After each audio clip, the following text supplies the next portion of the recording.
Hey guys, welcome to the fish room. I thought I would give you guys an update on all my dead fish. Well, the dead fish shipment. So far, things are going pretty well. I also wanted to thank those of you that stopped by my live stream on my Facebook page yesterday. I was pretty nervous and that was super fun. I also wanted to mention that if you're interested in listening, there I did an aquascaping podcast, and I'll put the link to that in the comments below.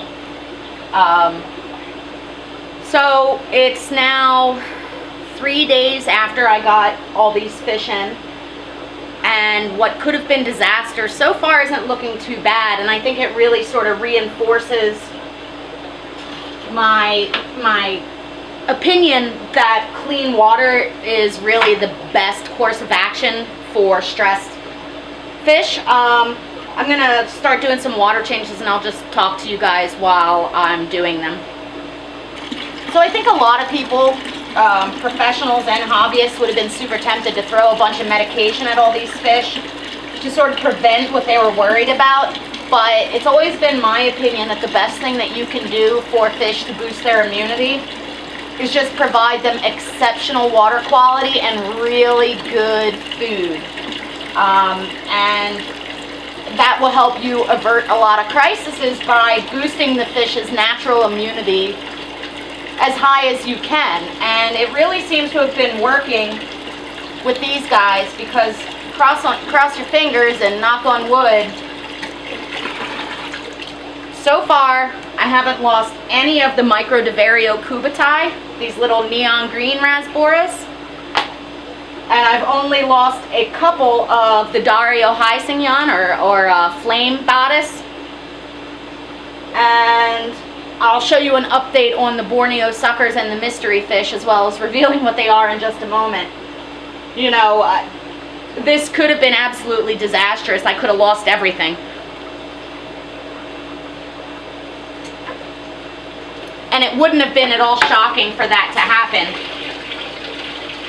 But instead, by doing 50% water changes, the first 2 days I did them 2 or 3 times a day on this tank and this tank. But by doing that and really feeding them heavily instead, they're fat, they're colorful. I don't know if you guys can see how neon green these guys are, but they look absolutely awesome. And it's really worked out. So I guess my point is, you know, as I've mentioned in previous videos, that meds can be exceptionally toxic. I mean, they're made to kill organisms. So it's always my last line of defense or response instead of prophylactic treatment. Just because when fish are stressed and you add something like medication to an already stressed fish, you know, they get even more stressed. And a lot of times I find that I lose many, many more by trying to save them with meds than just by, you know, providing a really clean environment. Now, a lot of you were curious about those fish, so I'll put a card that says, you know, that links to the species spotlight I did on them. Again, I'm using all separate equipment. Some of these guys have some pretty significant ammonia burns still. But I'm hoping that by doing all these water changes will prevent any secondary infection. Time will tell. I'm a little worried still about these guys. And what I look for as warning signs is fin erosion, which is to be expected when they were in the shipping bags that long. A lot of these guys are missing quite a bit of their finnage. It looks like they've been chewed on, but they don't have any fuzzy portions.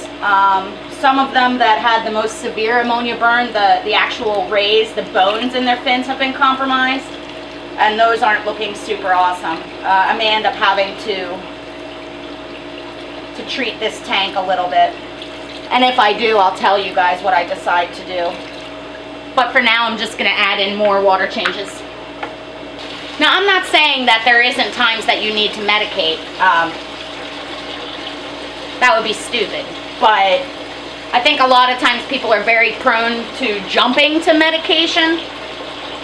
And I mean, understand it's scary if you think your fish are going to get sick, or if you think they might be getting sick, or even if you see preliminary signs of illness. You know, and there's certainly plenty of appropriate cases where you need to treat.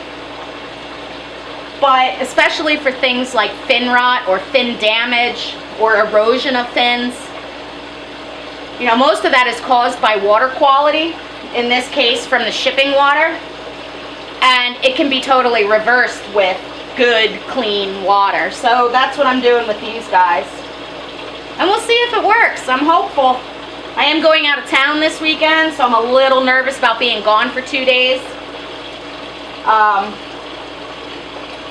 But I think I'm going to have my husband come down and check on everybody and do some water changes for me, just so they don't miss any of this healing time. So the first couple days I had all these fish, I fed them frozen foods, mainly baby brine, as well as some frozen cyclops. Since they're eating really well, I've switched them to a dry food. And what I'm using is it's called Sarah O-Nip Treat Tablet. And it's made of bloodworms, krill, and tubifex. It also has some algae in it and a bunch of fatty acids. Fish meal is the first ingredient, which isn't my favorite, but it does have quite a lot of krill, bloodworms, scuds, and tubifex.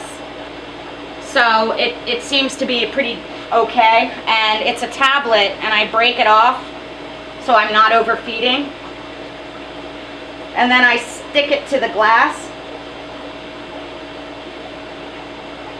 And I do this because then, that's my kittens. I do this because then the fish come up to the front of the glass to eat. And usually while they're eating, I'll snap some macro photography so that I can really blow it up and take a closer look at their fin health. But you can see everybody's eating already. See, it works pretty well with those dudes. Even these guys, Darios often have the reputation of being difficult to feed. This particular species, Dario hysginon, I find to be very easy to feed, which is wonderful. I mean, they're readily taking this dry food. And that's really why this Dario species is my preference over Dario. But that's a video for a whole nother time. But again, fish that are eating well and acting like this, I generally think are doing pretty well. Let me get some close-up for you. So you can see the kubotai look really, really good. I don't see anything that makes me suspicious that they're going to get sick. I mean, they are active and eating, and their color is phenomenally good. So hooray. These are the little flame red bodice. You can see they're also eating really well. I'm not sure if you guys will be able to tell or not, but some of them do have extremely significant fin erosion. So we're working on that. But yeah, all in all, you know, I haven't lost a single one since shipping on either of these species, so that is great.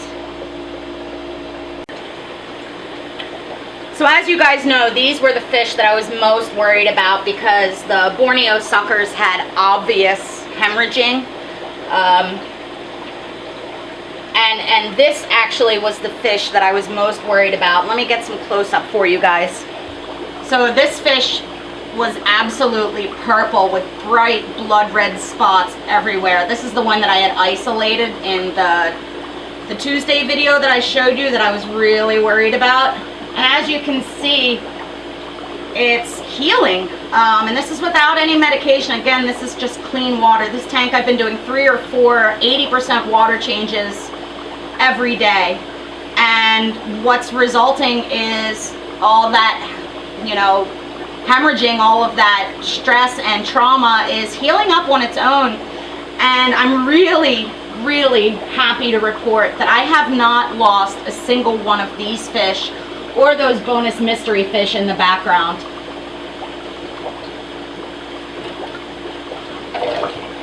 And all I've been doing literally is I start draining my tank, I give it a minute or two, and then I start refilling, and I just let it do that until about 80% of the volume has been changed multiple times a day. I also added a power head to this tank. These guys were, again, exceptionally stressed. They come from the hill stream environment, and this tank definitely had plenty of oxygen for them. But with the ammonia burn that they obviously had, I was worried about their gills being compromised and them having to work to breathe. So I put in this power head just to add even more oxygen.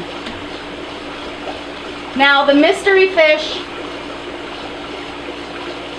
are Dario chrysotenatus, which is a giant red-tailed pearl danio.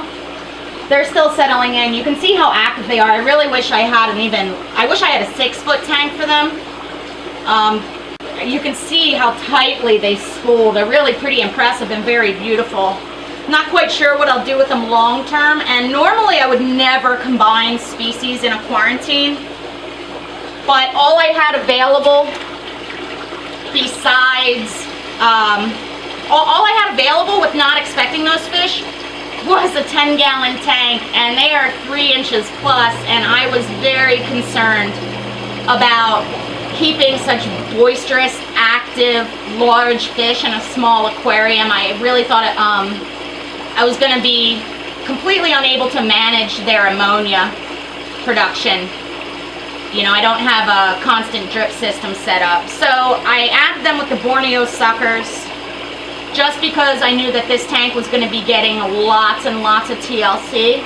And this sounds terrible. The other thing is it's really, really difficult to tell if Borneo suckers are getting ick because they have such a dotted pattern, which I'll show you in a moment. And the only way you can really see it is when it affects their fins. So I thought by adding these fish, they may be a good signifier as well for me to stay on top of both species in this aquarium.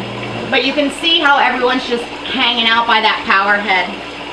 They really appreciate it. And again, I was feeding the living daylights out of these guys, and everybody's eating really well and doing really well. Haven't lost a single fish of either type. So again, it's just a testament to clean water. Clean water and good food. And this is the tank that I'll definitely have my husband at least do a water change a day for me while I'm away this weekend. But again, this fish was really, really dangerously sick, and quite a few others had very, very pronounced redness to their gills, but they seem to be pulling through. This one's still a little red, but it had been purple. So I'm pretty hopeful and very thankful that they weren't delayed any further. So a lot of these species of Borneo suckers have this pattern. As you can see, that tight speckling would make it pretty difficult to tell if it has any ick cysts. There's about 5 or 6 different species in this tank with varying degrees of speckling or striping, but they are just extremely difficult to tell if they have any external parasites. You can see some of the subtle coloration of the mystery fish, of the pearl danios. They're really, the giant danios are really pretty lovely. Now this shrimp tank is refilling. That's why everything's sort of swirling around like that. But if you guys remember, these dudes were totally milky and opaque. I mean, they just absolutely, look at that cool swimming behavior. That's what makes these guys so neat. But they were totally opaque, and I really wasn't at all sure that any would survive. And as you can tell, that one's buried. For the most part, they've cleared up completely and are doing well. I did lose maybe half a dozen, but really that's not bad. These guys are notoriously sort of sensitive, but I'm really excited to share them with you guys because they are great algae eaters. Voracious, in fact, and a lot smaller than Ammonos. They don't complete their life cycle in freshwater either, similar to Ammonos. But they have that cool nose down swimming pattern that I just think is really, really neat. Look at that interesting body shape. You can see the bright red noses they have. These guys are also called Pinocchio shrimp. Just something interesting. I don't know. I like to get in interesting shrimp every once in a while that are not your typical ones that people breed. So these add interest to a shrimp tank. Anyway, I'm just gonna work down here on cleaning up my mess and doing water changes on the fish that have been here for a while, as well as continuing to maintain all these dudes that I got in that I was so worried about.